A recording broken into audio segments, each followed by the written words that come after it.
everything, say everything.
And now for something completely different. Forget everything you've been told by others before. Get ready for the real deal, the full story. Real talk about money, markets, life. Now, it's The Real Investment Show with Lance Roberts, presented by RIA Advisors.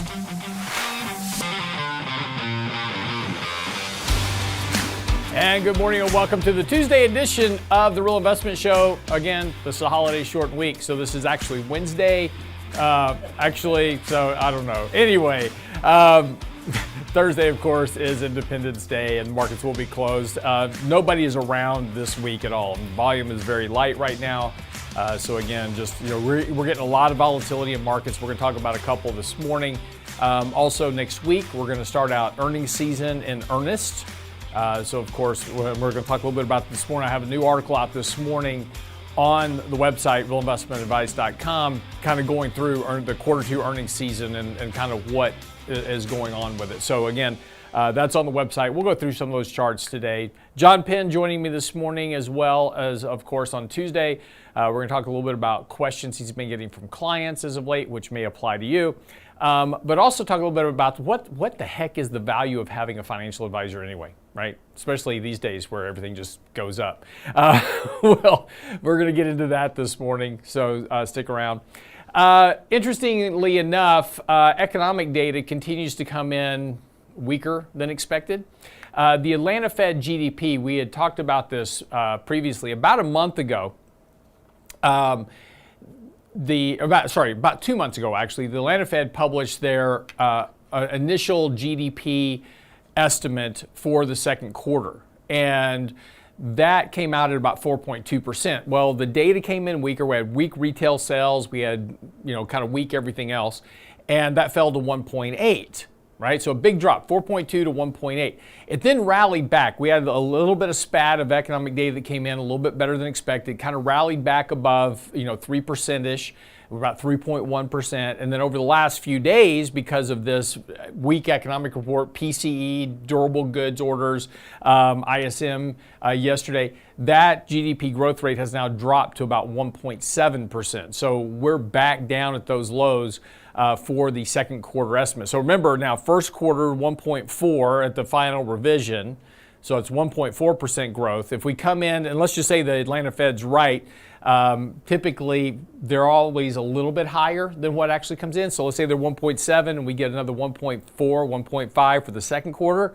Well, now these are annual rates, right? So we take 1.4%, that's an annual rate for the year. So if you want to know what the real growth in the second quarter was, take 1.4, divide it by 4, and that's your quarterly report. So this is 1.4%, 1.4%. Well, we're running at 1.4% for the year. Now, that's substantially slower economic growth than what we saw last year. And this has been the big point about the economy. It is slowing down. We are seeing the impact of higher rates, that lag effect we talked about so many times before, beginning to show up in a lot of the data. We're starting to see housing, the movement in the housing market begin to stall out. There for a while, houses were going up for sale. They were getting bought pretty quickly. You're starting to see inventory sitting out there a little bit longer. We've got about 8 months worth of supply now of houses. We're seeing transactions slow down, more cancellations. So again, the impact of those higher rates finally feeding into the economy, and of course that is disinflationary. So we're going to see, as we have slower rates of economic growth, we're going to have slower and lower rates of inflation. Real quick, I just want to talk just a moment about inflation, because I have, because this is going to tie in. We're going to talk a little bit about interest rates this morning. But inflation is not deflation. And one of the big misnomers that keeps going around is everybody's like, well, prices are still high at the store. Yes, because we have inflation, because of all the money that was pumped into the system. That's not going away. Just the rate of change is going to slow down. So as we've talked about before, if gasoline is $4 a gallon at the beginning of the year, and then at the beginning of next year it's still $4 a gallon, gas didn't get any cheaper, but inflation is zero. So remember that the inflation rate that we look at, right, CPI, PPI, et cetera, is about the rate of change. And that rate of change will get slower as we move forward and the economy slows down. But that doesn't mean prices are going down. It just means they're not going up as fast. And that's the important key here to understand when people talk about inflation. Yes, prices are high. I get it. And I live it, right? Just like you do. We're all struggling with high prices. That's not going to change. Just the rate of change is going to change. So let's talk a little bit about interest rates. Yesterday, over the last couple of days, we saw a big jump in interest rates. I'm getting a lot of emails like, oh my gosh, what's going on with rates? What does this all mean? Nothing. It's the end of the quarter. So yeah, the end of the quarter, so had a lot of rebalancing. Interest rates had a very big decline here, and we'd gotten very, very overbought. So remember, technicals on interest rates are inverted because as they work the opposite of actual bonds. We're going to look at bonds here in 1 second. But interest rates had got very overbought. And so again, a bit of a reversal was not surprising here.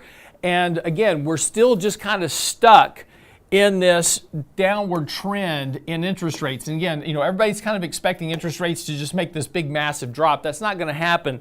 They're going to track the slowing of economic growth, and that's all that's happening. So if interest rates kind of get outside that rate of slower economic growth, they're going to kind of just work their way back, because interest rates are a function of inflation and economic growth and wages, right? So those are slowing down, but they're not dropping off a cliff yet. So that trend's still intact. We're back at the top of that trend right now. We're back on with that move yesterday. We are on a bit of a buy signal. So rates could kind of work themselves a little bit higher here over the short term. I don't expect there to be a lot of a move in interest rates. We may just kind of drift around this level for a week or two or three, kind of move this up. But again, they're kind of rates are already back to very overbought levels. So again, not a whole lot of upside to move here in rates before we get probably another retest of these recent lows and potentially even set a new lower level, over the course of the summer.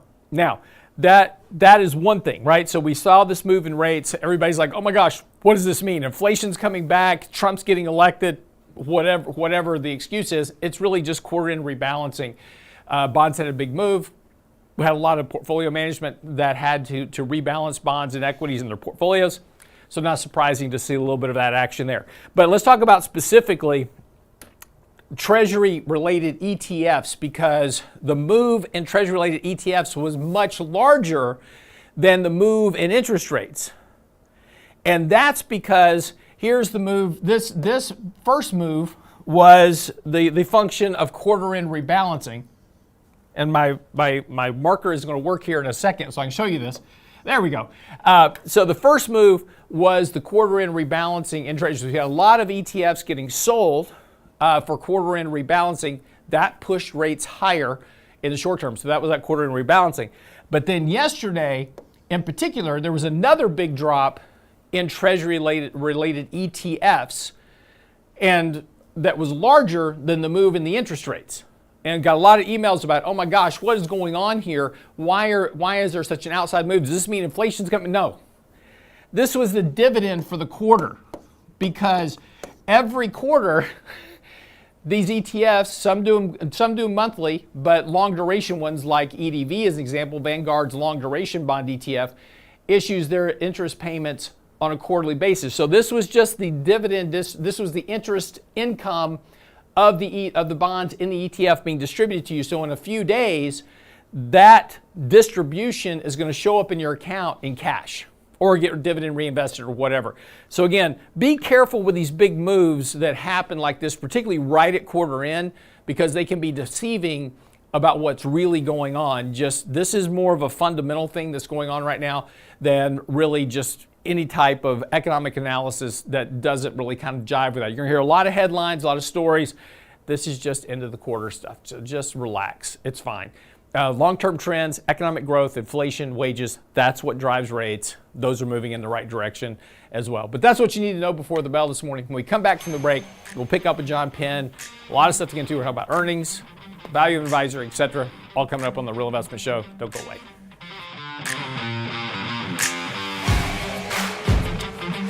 Get daily investment news you can use, delivered at the speed of the internet at realinvestmentadvice.com.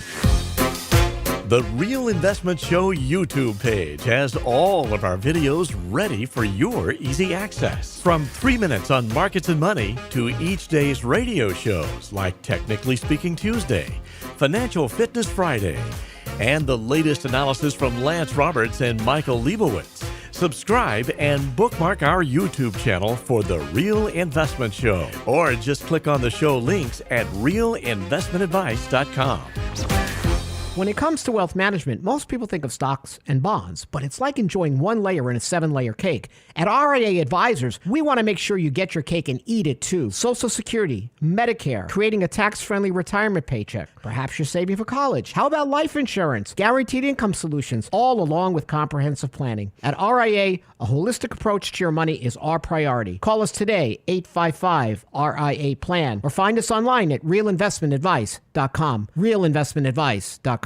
The Real Investment Show. Small businesses are discovering that attracting and retaining top talent come down to more than just salary. In today's highly competitive job market, compensation is more than just wages. Hi, I'm Tom Allen, RIA Advisors Retirement Plan Consultant. Healthcare and retirement plans can make the difference in hiring and retaining the best employees. We can show you how to build an affordable, effective employment package that delivers true value for your workers and your business. Call me toll-free at 855-RIA-PLAN or online at realinvestmentadvice.com.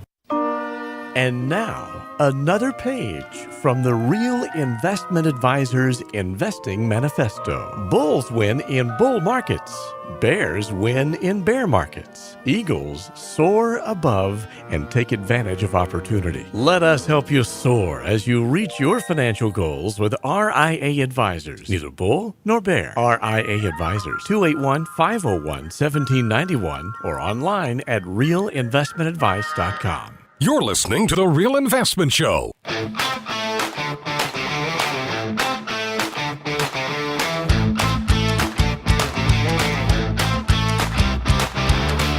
welcome back to the show this morning. Let me just tell you a quick update on my house saga.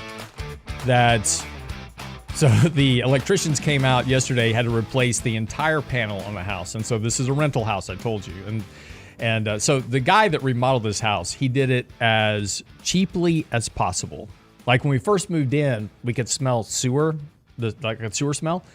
And turns out that when they installed the tub, they just drilled a hole in the floor, and all the water in the tub was just draining underneath the house.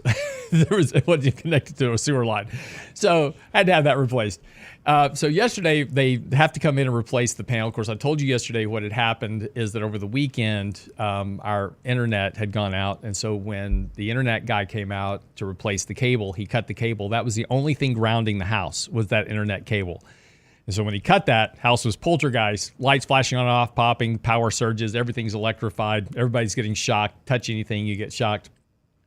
So they came out yesterday, replaced the entire electrical panel. Turns out that the house was wired for 60 amps versus the 200 amps that the house was drawing. So they had to replace the entire panel. Landlord not happy about that $12,000 expense. But I will tell you, if you ever need an electrician, so kudos out to Abacus Electrical. They're here in Houston. They I don't know where all they are, but they're here in Houston. I'm not paying them, so I don't know if they are cheap or expensive. But let me tell you, the quality of the work, fantastic. They are dedicated, very friendly, and they stayed at my house until 9:30 last night, waiting for Centerpoint to show up so they could reconnect the house. Centerpoint, on the other hand, screw them. I called them at 3 o'clock for a reconnect, told them I have a live power line laying across my backyard. I mean, like, it's hot, like power. And I told them, I have a line down, need you to come reconnect to the house. And they got, no problem, we're going to call you 30 minutes before we come out. We'll be out there within a 4-hour window, no problem. 8 hours later, no call. And I finally told Abacus to go home for the day. We're going to pick it up again today. But so I still have no power at my house. And so we were back at the hotel last night with 2 dogs. And you still have a live power line in your backyard. And I still have a live power line. So if you want to go by the house and play in the backyard, feel free. Come on, kids. Everybody, jump over the line. It's just jump rope. Jump rope over the live power line. So anyway, that's the update on my Saga. I have not had much sleep, so forgive me today for any slips, falls, blunders, stumbles. I don't have a teleprompter. So there you go. Do we ever? No. It was a joke. Oh, no. Okay. Sorry. Real quick, let me go through. We're going to kick off earnings season. On the website right now, realinvestmentadvice.com, is our update for the Q2. I do this once a quarter. I put kind of just re-update a report on each earnings season. Real quick, here's a chart. We're going to go through just a couple of charts on this. I'm not going to go through the whole article, but I do encourage you to go read it if you want to know about really kind of what's going with earnings. There's a big gap between earnings and valuations right now. So earnings and the price of the market. That's a problem, particularly with valuations. But it's all on the website, realinvestmentadvice.com. Just go to the website, first page. It's on the article, or you can click the Insights tab, get access to all of our blogs, our newsletters. It's all there under the Insights tab. Our daily market commentary, which you can subscribe to, have it emailed to you every day. But anyway, this first chart is earnings. Now, this is the evolution of earnings from March of 2023, when the estimates for Q2 of this year were first put out. Over the last 30 days, we've gone from $198 a share to $193. So we've had a $5 cut in earnings, and this is down sharply from $214. So we have cut earnings from $214 to $193, and the market has gone up almost 1,000 points. Just throwing that out there, by the way.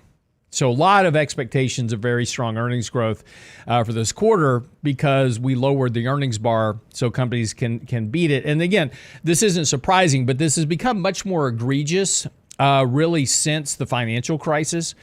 The normal beat rate, and that's what this next chart is the beat rate of companies beating their estimates on a quarterly basis. It back in 2000.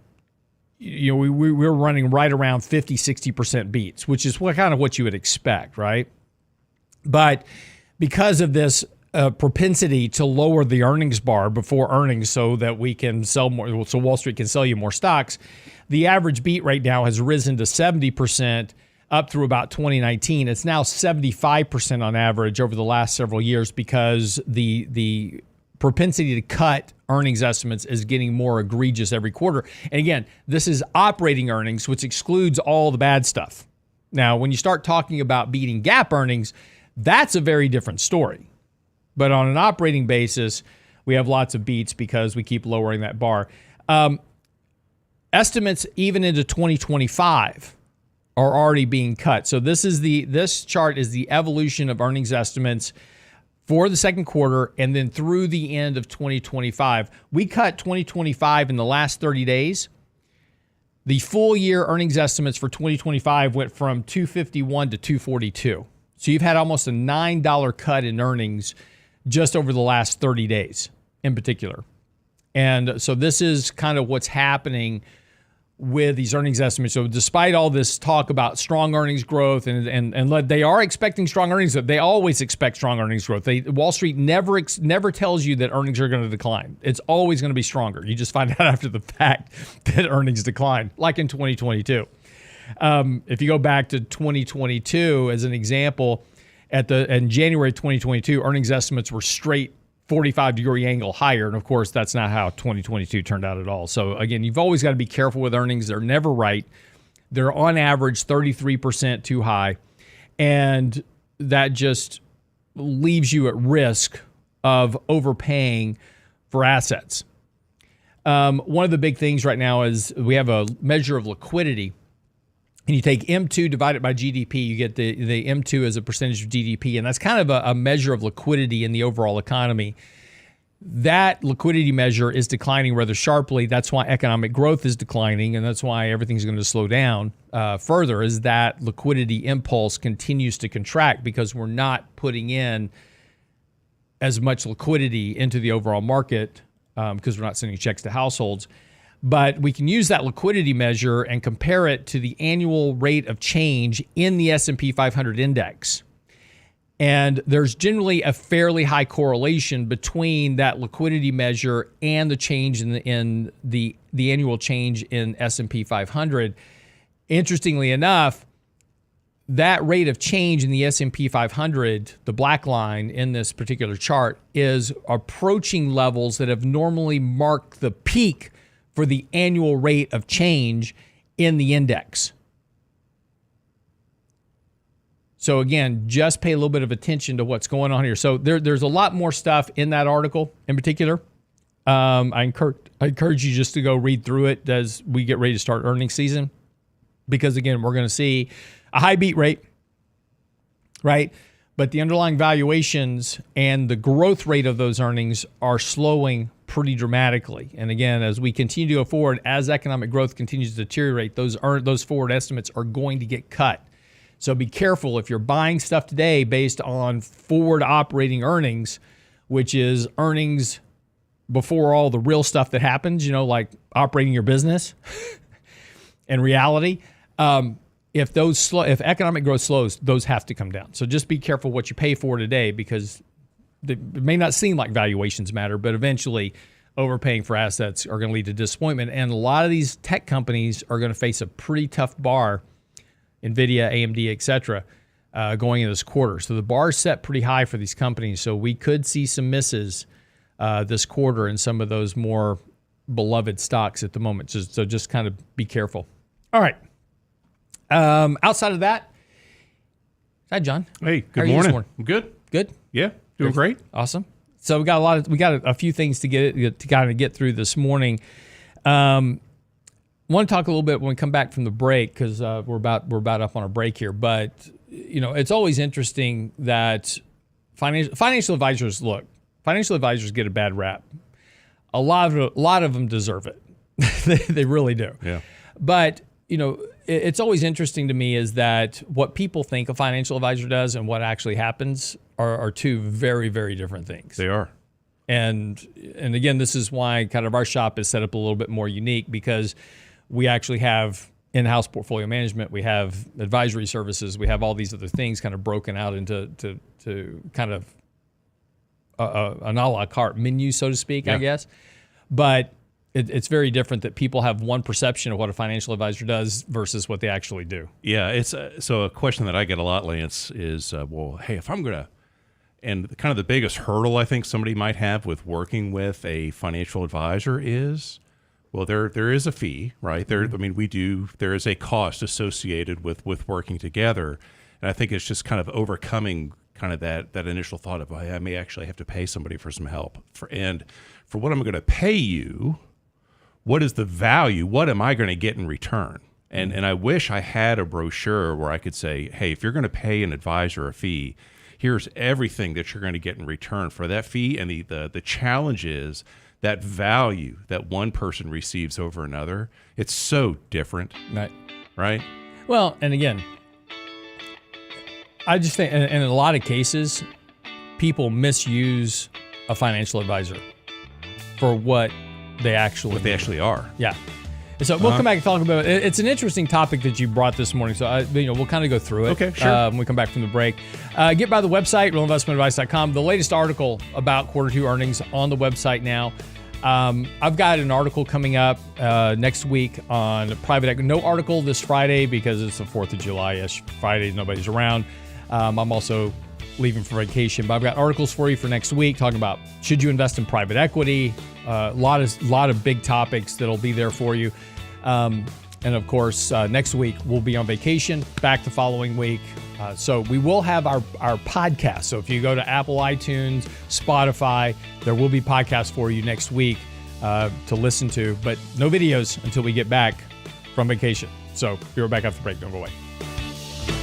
The Real Investment Advice blog. It's required reading for the informed investor. Catch it today at realinvestmentadvice.com.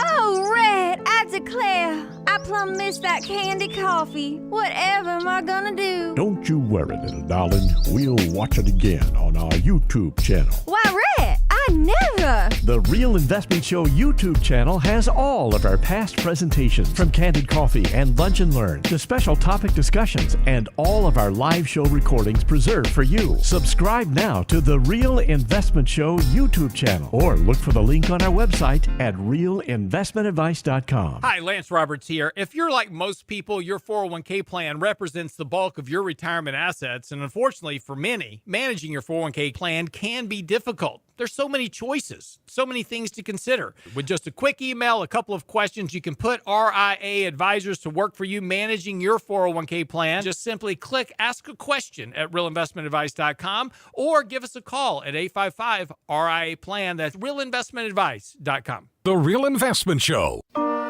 And now, another page from the Real Investment Advisors Investing Manifesto. Manage risk and volatility rather than trying to manage gains. You don't have to be right all the time. Long-term investing success is a 70% gain. Let us help you reach your financial goals with RIA Advisors. Neither bull nor bear. RIA Advisors, 281-501-1791 or online at realinvestmentadvice.com. Can't catch the whole show now? Listen to our podcast later at realinvestmentadvice.com. In the last 2 years, there's been a massive drop-off. Like, nobody's naming their kid Alexa anymore. But yeah, because you go, Alexa, stop that, and all your lights go off. The Real Investment Show podcast. And I'm sure the kids at school were getting teased. Hey, Alexa, ask a question. Same show, your schedule. I haven't heard of any kids being named Siri. Not yet. I'm sure there are. I am sure there are. And there's probably some kid named Bixby somewhere. At realinvestmentadvice.com. When it comes to wealth management, most people think of stocks and bonds, but it's like enjoying one layer in a 7-layer cake. At RIA Advisors, we want to make sure you get your cake and eat it too. Social Security, Medicare, creating a tax-friendly retirement paycheck. Perhaps you're saving for college. How about life insurance, guaranteed income solutions, all along with comprehensive planning? At RIA, a holistic approach to your money is our priority. Call us today, 855-RIA-PLAN, or find us online at realinvestmentadvice.com. realinvestmentadvice.com. Health and financial security touches everyone within your organization. Offering benefits for all doesn't need to be complicated. Hi, I'm Tom Allen, Senior Benefits Consultant at RIA Advisors. RIA Benefits provides independent expertise to find solutions that speak to the mission of your business, the culture you want to establish, and the budget you are able to work within. Book a free consultation with me at realinvestmentadvice.com/retirement, and we'll find a solution that takes care of your most important asset, your people. realinvestmentadvice.com/retirement, realinvestmentadvice.com.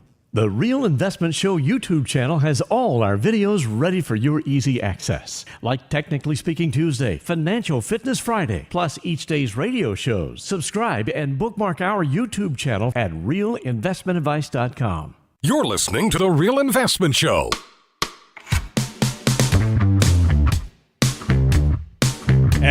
Welcome back to the show this morning, Larry. I appreciate this. This is from our chat, Larry Smith. I can see the report now. Lance Roberts, financial advisor, known for not taking risks, dies in tub that was hooked up to an electrical hot wire. Yeah. The electrician yesterday said, this house is so incredibly unsafe. You should not be living here. That was his words and not mine. All right, so let's talk a little bit about, the value of an advisor. And I wanted to get a couple of points here from our chat because it just absolutely makes the point that we wanted to kind of go over. Iconoclast said, I'd be willing to pay a percentage of what you get above the SPY, but they always want to charge based on how much I invest. That is not what a financial advisor does. And that's the whole point. And so this is, I had two financial advisors. They didn't work out for what I was looking for. I was looking for more risk, but they couldn't give me that. That's not what a financial advisor does. So again, this is the misunderstanding about what a financial advisor is. What y'all are talking about, and you're correct, right, is a portfolio manager, right? So if you want to go beat the S&P 500, you go find a hedge fund or a portfolio manager that tracks the index and is trying to beat that index, right? And you're going to take on the appropriate risk. If your goal is to beat the S&P 500, you've got to take on more risk than being in the S&P 500, right? Because if I own all 500 stocks in the appropriate weights, I'm going to match the S&P 500. So if I want to beat that index, I've got to take on even more risk than that. That's not what a financial advisor does. That's what a portfolio manager does. And that's my job at our firm is I am the portfolio manager, Michael Leibowitz, myself, Nick Lane. That's our whole job. All we do all day is just manage portfolios. Our financial advisors do not do that because that's not their job, nor are they good at it, right? You don't want John managing your money, trust me. Oh, come on now. But it's getting hot in here. Yeah, no, but financial advisor's job is very different. Let me put it this way for you. You go to the doctor because you want to be a better athlete, right? That's not the doctor's job. What's the doctor's job? Doctor's job is going to tell you, well, you're 50 pounds overweight. If you want to be, a better athlete, you're going to have to go do these other things. And you go hire what if you want to be a better athlete? You go hire a personal trainer. That's a different job. You don't go to the doctor to get a personal trainer. You go to the doctor to find out what your ailments are, to make sure you're healthy, run blood tests, make sure you're operating at peak efficiency. That's fine, right? That's what a doctor does. But the doctor is not going to make you a better athlete. That is a totally different set of parameters. And this is what is misunderstood about financial advisors. If your goal is just to invest capital, don't use a financial advisor. That's not their job. Their job is to make sure they are your financial advisor. Their job is to make sure that you're doing the right things with your money, with your finances, with your estate planning, with your accounting, those type of things. I'm taking all of John's thunder, so go ahead. Really, the job of your advisor, one, you want to make sure they're a fiduciary for one, right? But the job of your advisor is to be in your corner, to be looking out for you, right? To tell you, hey, to bob and weave and to, hey, throw the uppercut here or, throw the right hook or what have you. I mean, they're there to guide you through all of those, chapters of your life, right? And so in a lot of the conversations that I have and my advisor colleagues here that we have with individuals and families, yes, do we talk about the markets and do we talk about their portfolio and how they're positioned and, what Lance and Mike are thinking and how we all tie this together around, what is the rate of return that they need for all of this to work, right? And I think, and I don't understand at what point in the history of investing where, trying to beat the market is a game. It's like, wow, I got to beat the market. I can tell you exactly when that changed. Yeah. 1999. All right. Yeah. Okay. So what do you think sparked that change? Online investing. Yeah. Yep. When I could log onto my account every day and see the little red and green lights go up and down, that's when we turned Wall Street into a casino. It became like a drug. Yeah. People don't remember back in 1999, 1998, 1970, 1997, 1976, there were people setting up shops like in high-rise buildings, and you would go in and you'd lease a computer for the day. They would give you a credit line, and you could go trade stocks until that all blew up. But that was before people had, home computers and all that stuff as much. I mean, people had it, but it was really, internet was coming of age, and that was a thing. But what happens when you go to Las Vegas, right? You go to Las Vegas, you got your money. If you need a little extra money, they'll extend you credit. Right? Oh, yeah. They want to keep you at the table gambling. But again, that's, yes, we turned the Wall Street, and Wall Street did it for profits, right? I mean, absolutely. Wall Street used to trade for profits all the time because everything was sold on a commission. You didn't pay a fee, right? You just paid your stock. You had a stockbroker, right, that traded stocks for you. And every time you traded a stock, you paid them a commission. That was a much better system, by the way. Much better system. It was cheaper. Yeah, you paid $30-$35 for a trade, whatever it was back then, but it was cheaper because you didn't trade as much because of the cost. You held things longer. You bought value, right?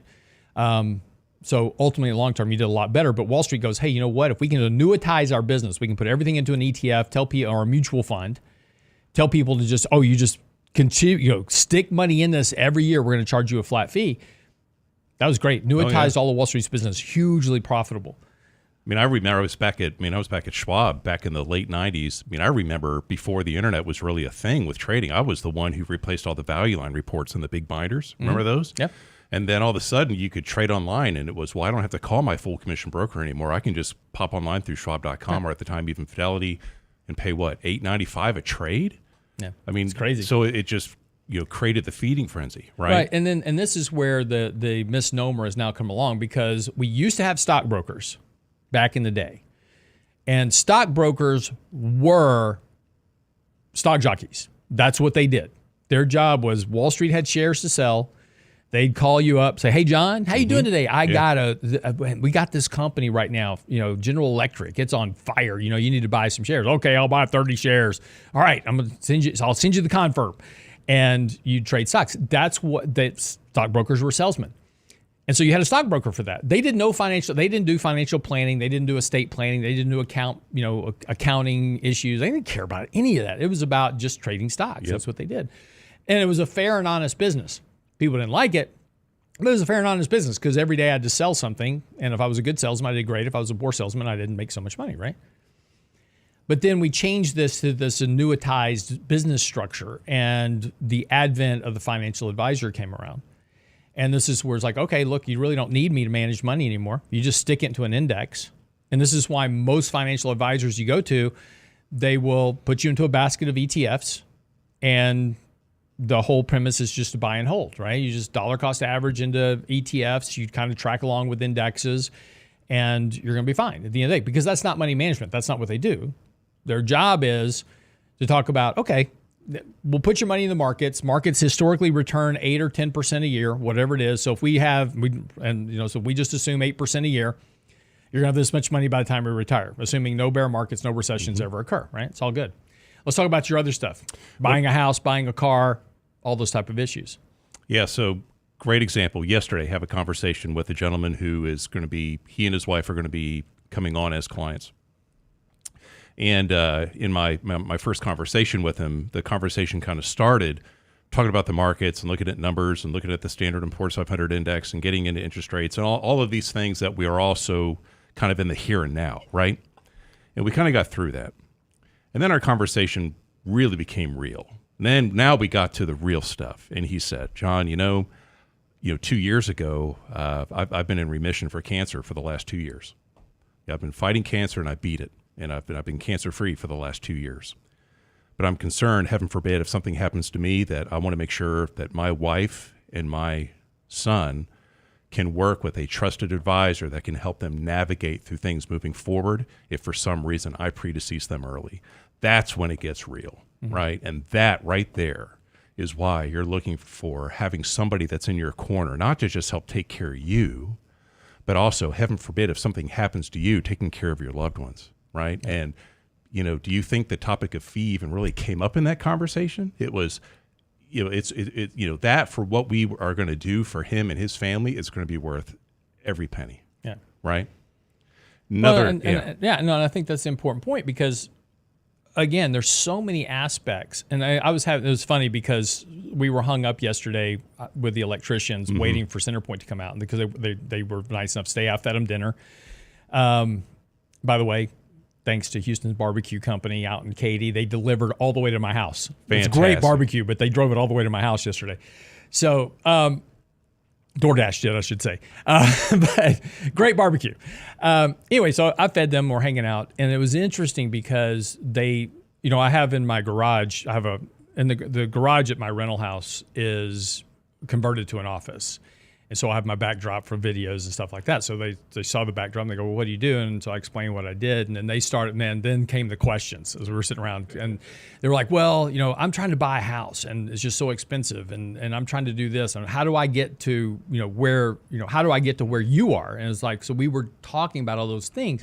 And that's the important part of this conversation. Had nothing to do with money management. Right. If you want to be wealthy, all you have to do is stick money into a savings account. That's it. And even at zero, it doesn't matter as long as you're compounding your savings. It's about all the other stuff that you make mistakes on. Being underinsured when something happens, buying too much car, buying too much house. That's what your financial advisor, just like you go to a doctor to get an assessment of your health, what you pay a financial advisor for, they're a financial professional. Their job is to make sure you don't make those stupid financial mistakes that hurt you and impair you from growing wealth over time. And we all have them. I've made them, right? Sure. We all make financial mistakes. I've just got 35 years of dealing with other people's financial mistakes. I can help you avoid yours. Kind of like Dad. Be right back after the break.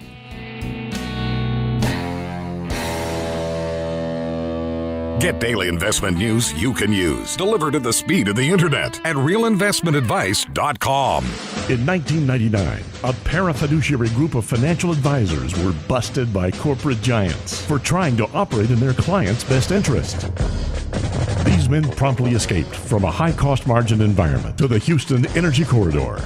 Today, still excoriated by their former employers, they survive as protectors of others' fortunes. If you have a problem about preserving capital, if no one else can help, and you can find them right here, maybe you should hire the RIA team. Small businesses are now being challenged by the lack of employees and how to attract and recruit the best employees. To get the better employee, you'll have to offer a better package. Hi, I'm Tom Allen, RIA Advisors Retirement Plan Consultant. Don't assume a 401k plan is too costly or complicated for your small business to offer. Let us show you how to make the most of an affordable and effective plan that will deliver true value for your business and your employees. Call me toll-free at 855-RIA-PLAN or online at realinvestmentadvice.com. That's realinvestmentadvice.com. The Real Investment Show. When it comes to wealth management, most people think of stocks and bonds, but it's like enjoying one layer in a 7-layer cake. At RIA Advisors, we want to make sure you get your cake and eat it too. Social Security, Medicare, creating a tax-friendly retirement paycheck. Perhaps you're saving for college. How about life insurance, guaranteed income solutions, all along with comprehensive planning? At RIA, a holistic approach to your money is our priority. Call us today, 855-RIA-PLAN, or find us online at realinvestmentadvice.com. realinvestmentadvice.com. And now, another page from the Real Investment Advisors Investing Manifesto. A passive investment portfolio requires active risk management. It's not a choice, it's necessity.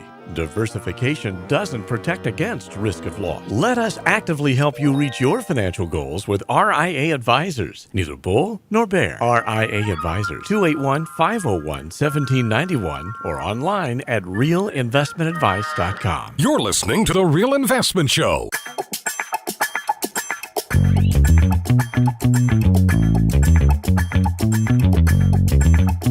So thank you in the chat, by the way. Thank you for all the barbecue recommendations. Yes, Corkscrew Barbecue is great. Another great barbecue place in Houston is Rogel's on Voss. The problem with Corkscrew and Rogel's is that they sell out by 11 o'clock in the morning, right? So they're closed. So I had to find somebody yesterday that was open, and Houston Barbecue was open. and had barbecue to deliver. So yeah, but there are some absolutely fantastic. I tell you what, Houston. If you live in Houston, there's one thing about Houston: we have great food. Absolutely. And if you like Mexican food, we got some of the best Tex-Mex food anywhere. look, and there's a huge difference. Before y'all start going off, California Mexican food is not Mexican food. I don't know what that is, but it's not the same. That is not Mexican food in my book, right? It's Tex-Mex or die. But we got great Tex-Mex. We have some fantastic barbecue. It's just Houston's a great city for food. So I mean, you can eat yourself blind here in Houston. Man, a corkscrew barbecue, that's some good stuff. It is some good stuff. You got to get there early, though. That's the issue. Exactly. That's the whole point. So anyway, but appreciate the recommendations, as always. So I don't mind giving some shout outs to people. Try stuff. So Larry, stop it. Houston is the mouse capital of the world. No, Disney World is. Anyway.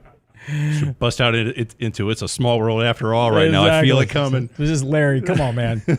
We're trying to have a nice conversation about food this morning. You're over there being the party pooper. This is a family show. And my lunch has rice in it today. Come on, Larry. What are you doing to me? Exactly. Anyway. So, look, just to finish up, I just want to one last comment on kind of our conversation. And it's just, if you are only looking to beat the financial markets, right, and you're just trading stocks, you don't need a financial advisor. That's not what they do. Yeah. And as I was saying, you don't go to a doctor to get better at performance, right? You go to a doctor to make sure you're not dying. And that's, the issue of all the other stuff that goes on in your life. And, and our financial advisors are, look, I've built 3 different advisory companies. This is my 3rd. I have great partners here, Richard, Danny, Connie Mack, great partners, really smart guys. This is the best firm I've ever worked with, period. Our financial advisors like John, best I've ever worked with. And I've worked with a lot. These guys are super knowledgeable about all this stuff that I could care less about. Social Security, Medicare, Medicaid, when to take it, when not to take it, how to avoid taxation to some degree in terms of not making a mistake of putting too much money in tax deferred accounts before retirement and those type of things, health insurance, life insurance, all these things that we spend money on to protect our families and to make sure we're ready to retire. There's so many intricacies of things that you can make mistakes on that can cost you literally hundreds of thousands of dollars in future value. Like taking Social Security at 62 because you're worried that Social Security is not going to be around anymore. Earning too much income in retirement and taking Social Security and the taxation that comes along with that on your Social Security payment. I mean, all these things are more important to you than just how much money you make in the market, right? That has, and again, investing in the markets has nothing to do with your success in building yourself into a position to retire. And that was a conversation I was having with these electricians yesterday. Great bunch of guys, young, right? Making all the mistakes that I made when I was their age. And I was like, you need to stop doing that. Stop buying, $80,000 pickup trucks. I know you can afford it right now because they are just, they're just banging out business. They are so busy installing generators at the moment that they are just booked out for the next year installing generators and doing this type of stuff. So, I mean, they're killing it, right? They're just making a ton of money right now because everybody's needing electrical work done, et cetera. And electrician's a great business. We talked about the value of trade businesses here on the show. Man, if your child is thinking about going to college and becoming a sociologist or, a psychotherapist, encourage them to go get a trade because they're going to make a lot more money being an electrician, a plumber, a welder, these type of things. Because AI is not going to replace that anytime soon, right? AI is not going to come to the house and rewire a panel, right? That ain't going to happen. So again, it's hard work. These guys were sweating their butt off yesterday because it was 104 degrees in my garage, but they're making a lot of money at it. Yeah, and as you were talking through that, talking with them about what they're looking at and where they are in their life. I mean, so many times with the individuals and families that we work with, Lance, yes, we're talking about their personal situation, but then we're talking about their mom or their dad. Hey, John, I'm noticing that my dad is starting to slip a little bit. Maybe, dementia runs in my family. Hey, what are some things that I need to start thinking about now or planning for now? Or, hey, we're talking about sons and daughters as they're coming up through school and, what sort of career path are they on? And now that they're out of college, one of the best compliments I have received as of late was a dad who I'm working with, and he said, "John, I'm at a point now where I want my daughter to start working with you," and she's 28 years young, and he's at the point where he feels like she would be. He wants to make sure that she is on the right path to set herself up for success moving forward. Looking at all of those things that you just talked about, is it better for her to contribute to her Roth 401k or traditional 401k? What's this health savings account? How does this work? And I will tell you, this 28-year-old daughter that I'm working with, she's no slouch. Her office during the day, she flies C-17s. So she's kind of legit, right? Yeah. But it's about helping her, point her in the right direction now when she's 28 years young, so that 10, 20, 30, 40 years from now, she's set. Yeah. Right? And these are small, simple things. Look, Larry points out this is one of the classic mistakes. Larry, I get you, right? Larry works hard. He's, working his butt off as an electrician, and he's in our chat. He says, "I'm going to take Social Security at 62 because I don't think I'll be around when I'm 80. Wait 3 years. Just wait till you're 65, 66, 67, because you're going to bring home a lot more money, even though you'll still be around for another 13 years, right? It's a long time. And what happens if you live longer? Yeah, you may not think you're going to be around at 80, but with today's medications and our healthcare and all this that's getting much more advanced, especially when AI comes along, they just start replacing your body parts. You may live to be 85 or 90. And that's the whole point that we're making, is that this is where that decision, Larry, right there, is where you sit down with a financial advisor and say, let's model this out. I don't think I'm going to be here at 80, right? My whole family died at 80. Right? Nobody in my family lives longer than 80. Let's model this out. If I take it at 62, what does that look like? If I take it at 65, 67, what does that look like? And at least you make a more informed decision rather than just, shooting up. Maybe it is 62 for you. I'm not saying it's not. Maybe that is the right decision based on your family health, your medical conditions, all those type of things. But the thing that a good financial advisor will do is model those scenarios out and tell you where potentially the hiccup comes. And can you avoid that? And can you adjust for that? Can you accommodate that? And what about your taxes? What if you keep working? Right? And all of a sudden you're paying taxes on your Social Security that you weren't planning on, right? That's what the financial advisor will do for you. They're your doctor for your money. You don't need them every day, but that's why you go see your doctor.